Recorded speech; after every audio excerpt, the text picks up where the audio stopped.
Que le pouvoir du monde entier est entre les mains de seulement quelques familles puissantes qui contrôleront le monde, puisque l'Antéchrist émergera de ce groupe de personnes pour dominer l'humanité et accomplir les prophéties bibliques. Je parle ici des Illuminati, une société secrète qui est née en Allemagne en 1776.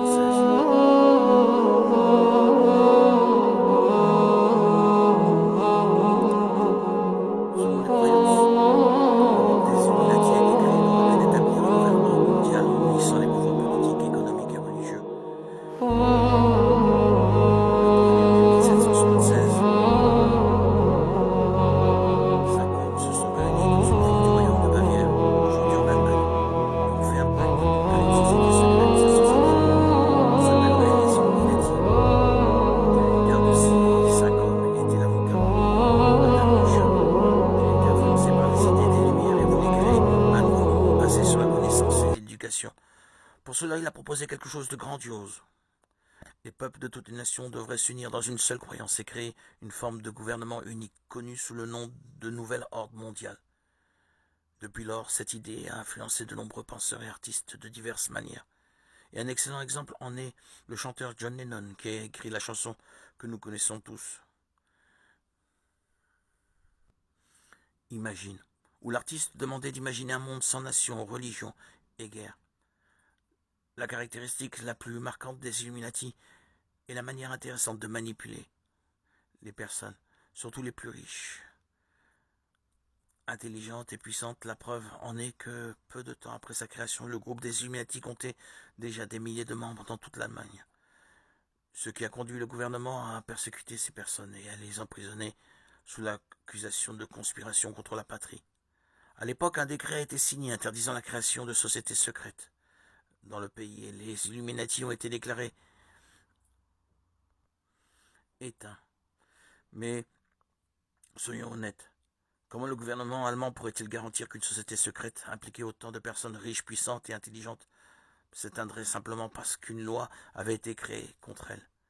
Il est beaucoup plus facile de croire que ces groupes se sont encore étendus et sont aujourd'hui présents partout dans le monde, cherchant à accomplir leur objectif d'unifier le monde et de conquérir le contrôle absolu de la planète. Selon les personnes qui croient en l'existence de ce groupe secret, l'influence des Illuminati aux États-Unis a été si grande que plusieurs de leurs symboles sont imprimés sur le billet d'1 dollar. Le président Roosevelt, l'un des membres les plus puissants de la franc-maçonnerie américaine, a utilisé le dessin sur le billet pour inclure toutes ces informations comme un indice pour de nouveaux projets des Illuminati. Certains pensent que les héritiers de ce groupe secret administrent aujourd'hui les finances, la presse et la politique internationale dans le monde entier. De plus, il existe certains symboles largement utilisés encore aujourd'hui qui seraient la preuve que les Illuminati existent et nous observent. Le premier symbole, la pyramide, pour les Illuminati, la pyramide représente une hiérarchie. Sur le billet d'1 dollar, par exemple, elle comporte 13 niveaux qui, supposément, représentent 13 lignées familiales qui contrôlent toujours l'humanité. Beaucoup croient que 99% de la population mondiale est dirigée par un pourcentage qui détient toutes les formes d'information et de pouvoir. De plus, ces familles possèdent 70% de toute la richesse de la planète. Remarquez également que cette pyramide n'est pas complète, ce qui indique que la secte des Illuminati n'a pas encore atteint ses objectifs dans le monde objectif qui serait réalisé avec l'avènement de l'Antéchrist et l'établissement du nouvel ordre mondial.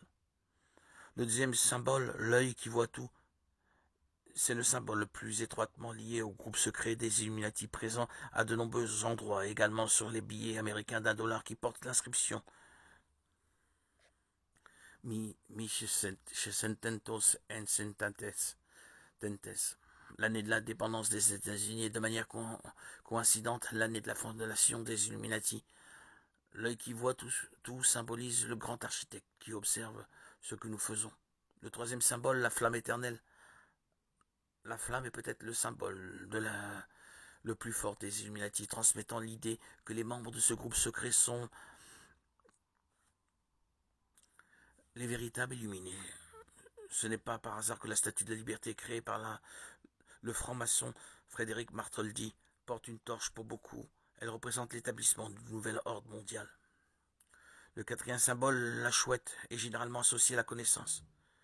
Cela s'explique par le fait que la chouette était le symbole de Minerve, déesse de la sagesse. Les Illuminati comme leur nom l'indique, se considèrent comme les plus éclairés et sages de la planète. Le cinquième symbole, l'obélisque dans les cultures païennes.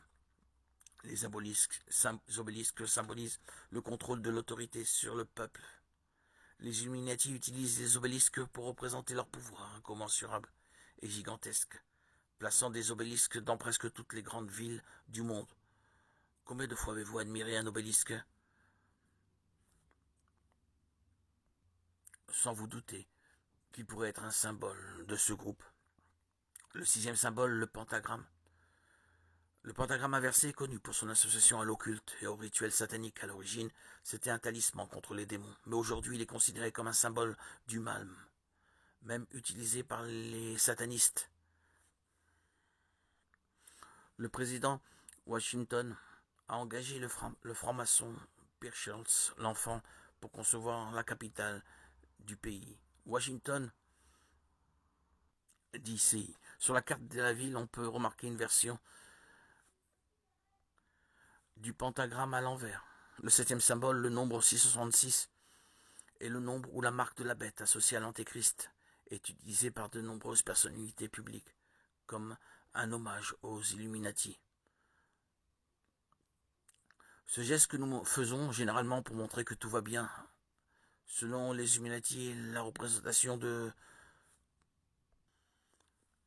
3-6 selon les chercheurs, ce sont les principaux symboles associés aux Illuminati, pouvant être observés dans divers aspects de la société, en raison de toutes les caractéristiques que nous venons de voir. Beaucoup croient que les Illuminati veulent établir un gouvernement satanique sur le monde entier, et qu'ils travaillent réellement pour l'Antéchrist. Et est-ce que cela est vraiment vrai? Je crois que oui. La chose principale que nous devons savoir est qu'il existe une force qui manipule le monde, et cette force est le diable. Tous les groupes qui s'opposent à la Bible et ne reconnaissent pas que Jésus est le Fils de Dieu qui est mort sur la croix et ressuscité sont utilisés par Satan. Voyez l'avertissement que l'apôtre Paul nous donne. Bien-aimés, n'ajoutez pas foi à tout esprit, mais éprouvez les esprits pour savoir s'ils sont de Dieu, car plusieurs faux prophètes sont venus dans le monde. Reconnaissez à ceci l'Esprit de Dieu. Tout esprit qui confesse Jésus-Christ, venu en chair, est de Dieu. Et tout esprit qui ne confesse pas Jésus n'est pas de Dieu. C'est celui de l'Antéchrist, dont vous avez appris la venue, et qui maintenant est déjà dans le monde. Cela montre que l'organisation qui manipule le monde entier n'est pas humaine, elle est spirituelle. Le diable utilise simplement les gens pour accomplir ses plans. La Bible dit que notre lutte n'est pas contre les êtres humains, mais contre Satan et ses démons.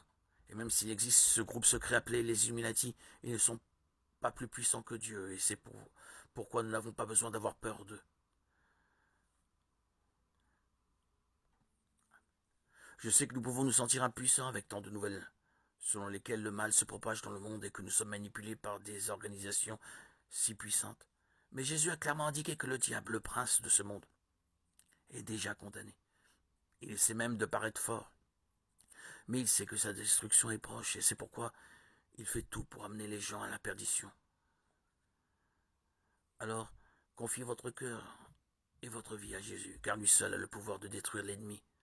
Laissez Christ gouverner votre vie et faites très attention à ne pas perdre le cap, car la Bible dit que nous devons être prêts pour le retour de Jésus, et non pour l'arrivée de l'Antéchrist. Voyez ce que le Christ lui-même a dit. Veillez donc, puisque vous ne savez pas quel jour votre Seigneur viendra.